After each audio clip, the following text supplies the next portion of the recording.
welcome back to English with Lucy. Today, I'm going to talk to you about 5 things that you can practice every single day to improve your English. Learning a language is like learning to play a musical instrument. You can't just pick up a violin and know how to play it, or at least I didn't when I learnt the violin. You have to practice a little bit every single day, and over time you will improve and become fluent. You can't just practice loads the day before an exam and expect to be perfect at playing that violin. It's exactly the same for languages. The best way to learn a language is to practice a little bit every single day. And in this lesson, I'm going to give you 5 different ways that you can incorporate English or any other language into your daily life. I think that quite a few of these you won't have heard before. So let's get straight into it. Number 1. And I am so excited to be able to mention one of my favourite things to listen to ever on my channel. My first piece of advice is to follow an audio soap opera.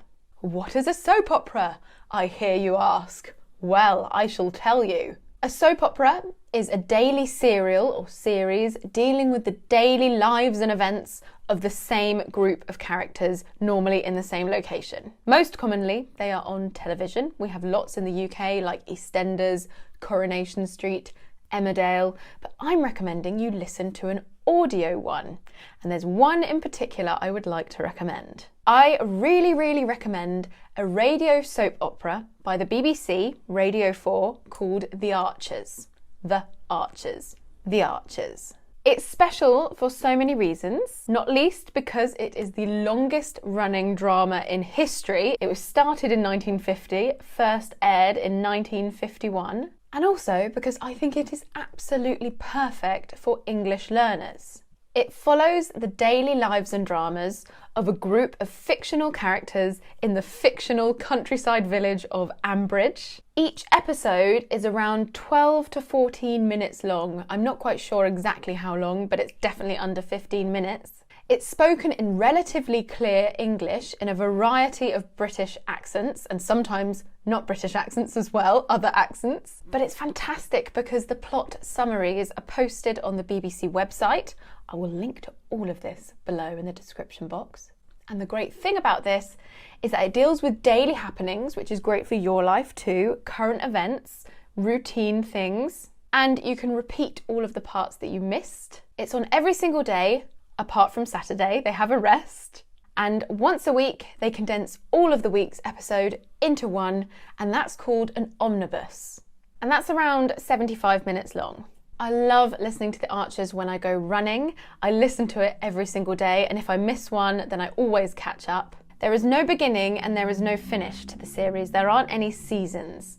So it might take you a couple of episodes to get used to the storylines and to work out who is who and to recognise the different voices. Give it 5 or 6 episodes and you'll feel really included. It's wonderful because it's free to listen to, it's beautifully produced, and there is a huge community of Archers fans. A lot of them are older, but a lot of them are younger too. And if you search #TheArchers on Twitter, big tip here, you'll see lots of people talking and discussing the topics of the episode, and maybe you could interact with them. So I'm going to leave the links for the Archers episodes and also the plot summaries in the description box, and I really hope some of you take up this opportunity to listen to a daily English audio soap opera. 10 to 15 minutes every day is definitely going to help your listening, it's going to help your pronunciation, and it's just going to help your general enjoyment as well because it's a great programme.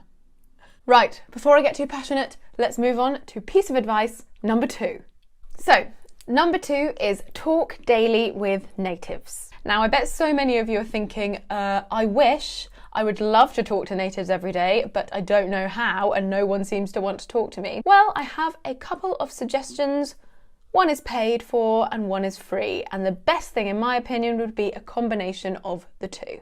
italki have very kindly sponsored this part of the video, and mentioning them is absolutely relevant for this point, especially as they offer a language exchange partner service, which I will mention in a second. But firstly, if you haven't heard of italki before, they are an online language teacher platform and database. Both native and non-native teachers from across the globe can create a profile, upload their schedules, and then you can contact them for lessons. Brilliantly priced lessons, may I add.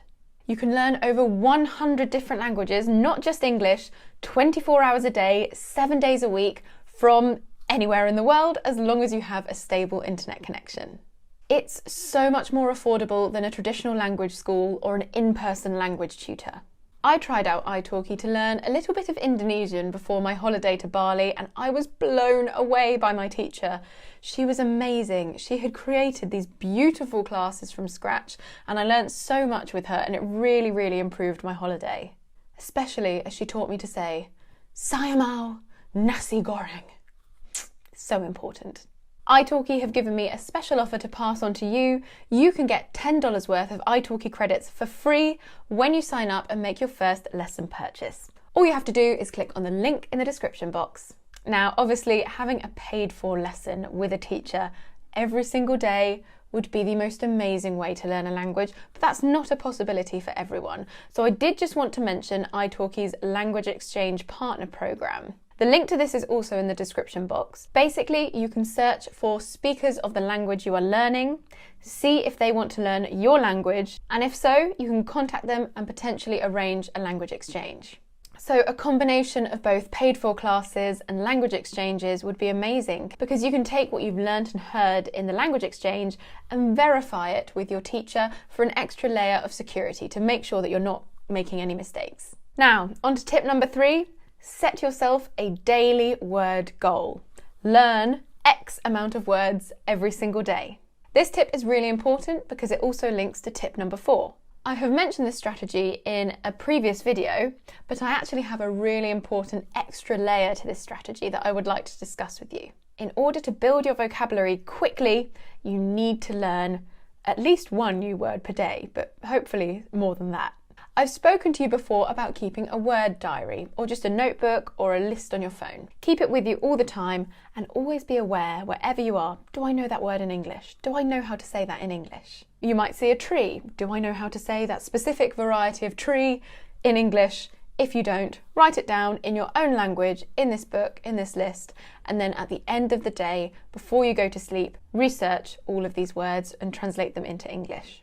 It will help you train your brain to always be hungry for English. After a few weeks, you will always be looking for new words that you can learn, words that you didn't even realise you didn't know. Now, there is something else that you can do with these words, and this brings me on to point number 4.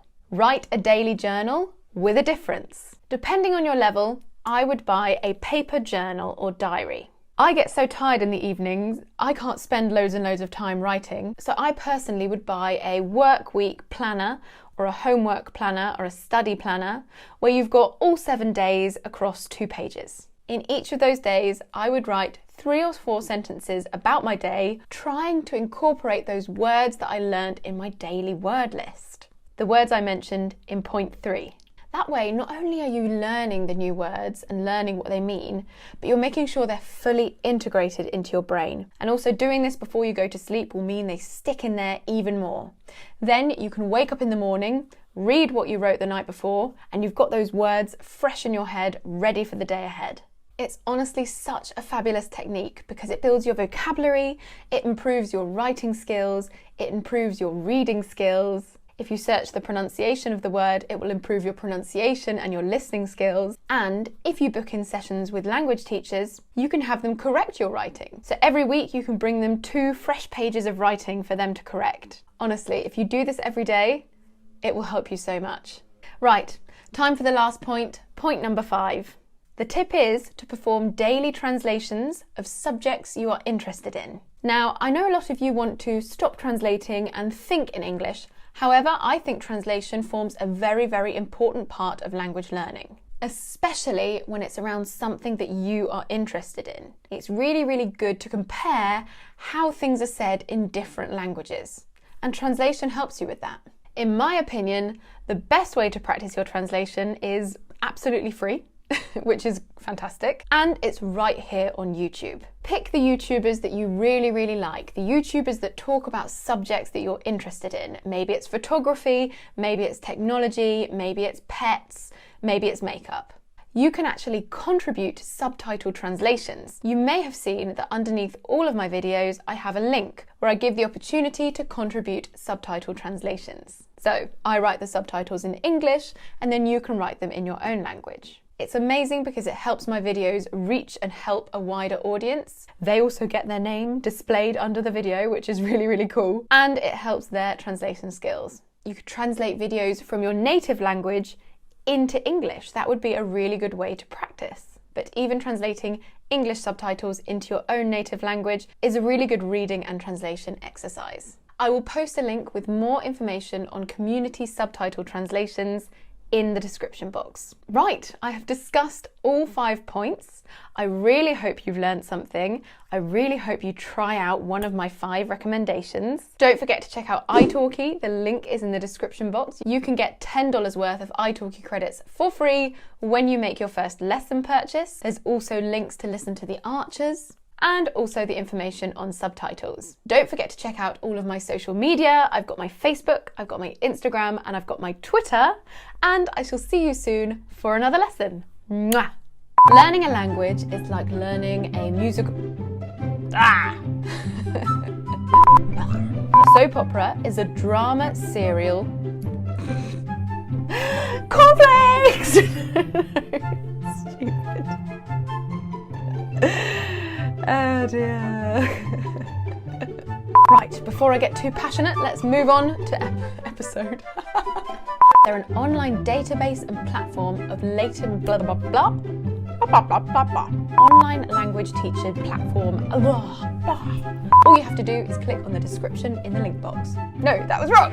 Damn it, I was doing so well.